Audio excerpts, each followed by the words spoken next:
મહેસાણાના વિસનગરમાં 22/11/2025ના રોજ રાત્રેના સમયે શહેરના મેઇન બજારમાં વિસ્તારમાં આવેલા મમતા પાર્લરની બાજુમાં આવેલી મેમણ ઉસ્માનભાઈની કાપડ દુકાનમાં અચાનક ભીષણ આગ લાગવાની ઘટના સામે આવી હતી.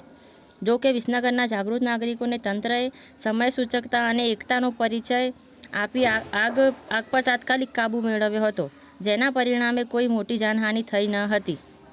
ઘટના સ્થળને તંત્રની ત્વરિત કાર્યવાહી આગ લાગવાની જાણ થતાં જ શહેરની વહીવટીતંત્ર તરત જ સક્રિય થઈ ગયું હતું. નગરપાલિકા પ્રમુખ ઉત્તમભાઈ પટેલ તાત્કાલિક ઘટનાસ્થળે દોડી આવ્યા હતા અને પરિસ્થિતિનું નિરીક્ષણ કરી જરૂરી માર્ગદર્શન પૂરું પાડ્યું હતું. વિસનગર ફાયર બ્રિગેડની ટીમ તુરંત ઘટનાસ્થળે પહોંચી અને આગ બુઝાવવાની કામગીરી શરૂ કરી હતી.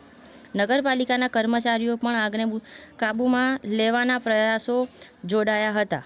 વિસનગર શહેરની ટીમ પણ તાત્કાલિક ઘટનાસ્થળે પહોંચી હતી અને ભીડને નિયંત્રિત કરી હતી. રાહત અને બચાવ કાર્યને સરળ બનાવ્યું હતું. આ ઉપરાંત રાહત કાર્યમાં GEB કર્મચારીઓ પણ મદદરૂપ થયા હતા. આમ જનતા બની તારણહાર, એકતાનો ઉત્તમ મિસાલ. આ ઘટનાનો સૌથી પ્રેરણાદાયક ભાગ વિસ્તારની આમ જનતાની એકતા હતી. કોઈપણ પ્રકારની રાહ જોયા વગર મેઇન બજારના વેપારીઓ અને અન્ય સ્થાનિક નાગરિકો એકજૂટ થઈ ગયા હતા. તેઓએ ફાયર બ્રિગેડની ટીમને મદદ કરી અને પોતાની રીતે પણ પાણી તથા અન્ય ઉપલબ્ધ સાધનો વડે આગ પર કાબૂ મેળવવાના પ્રયાસો કર્યા હતા. સમાજ અને તંત્ર વચ્ચેના આ અભૂતપૂર્વ સહકારના કારણે થોડા જ સમયમાં ભીષણ આગ સંપૂર્ણપણે કાબૂમાં લઈ શકાઈ હતી. રાહતની વાત, કોઈ જાનહાનિ નહીં. સૌથી સંતોષની વાત એ છે કે સમયસરની કાર્યવાહી અને નાગરિકોની સજાગતાને કારણે આ દુર્ઘટનામાં કોઈ જાનહાનિ થઈ ન હતી. જો કે દુકાનમાં રહેલા માલસામાનને નુકસાન થયું હોવાનું જાણવા મળ્યું છે. નગરપાલિકા પ્રમુખ ઉત્તમભાઈ પટેલ આ ઘટનામાં તંત્ર અને જાહેર જનતાએ દર્શાવેલ એકતા અને સહકાર બદલ સૌનો આભાર વ્યક્ત કર્યો હતો. મુશ્કેલીના સમયે વિસનગરની જનતાએ સંઘભાવના અને એકતા બનાવી છે, તે ખરેખર પ્રશંસનીય છે.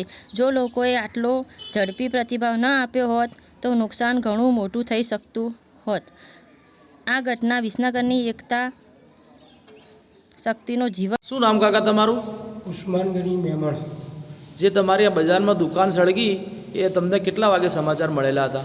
આશરે 9 વાગે. તમારી દુકાનમાં કેટલું નુકસાન થયું હશે? આશરે ₹1,00,000 તો ખરું જ, અને ગ્રાહકના 15,000 રૂપિયાના બીજા સિલાઈ કામ માટે કપડું આવેલું હતું એ. તમારી જે દુકાન હતી એમાં શું હતું? કાપડ હતું.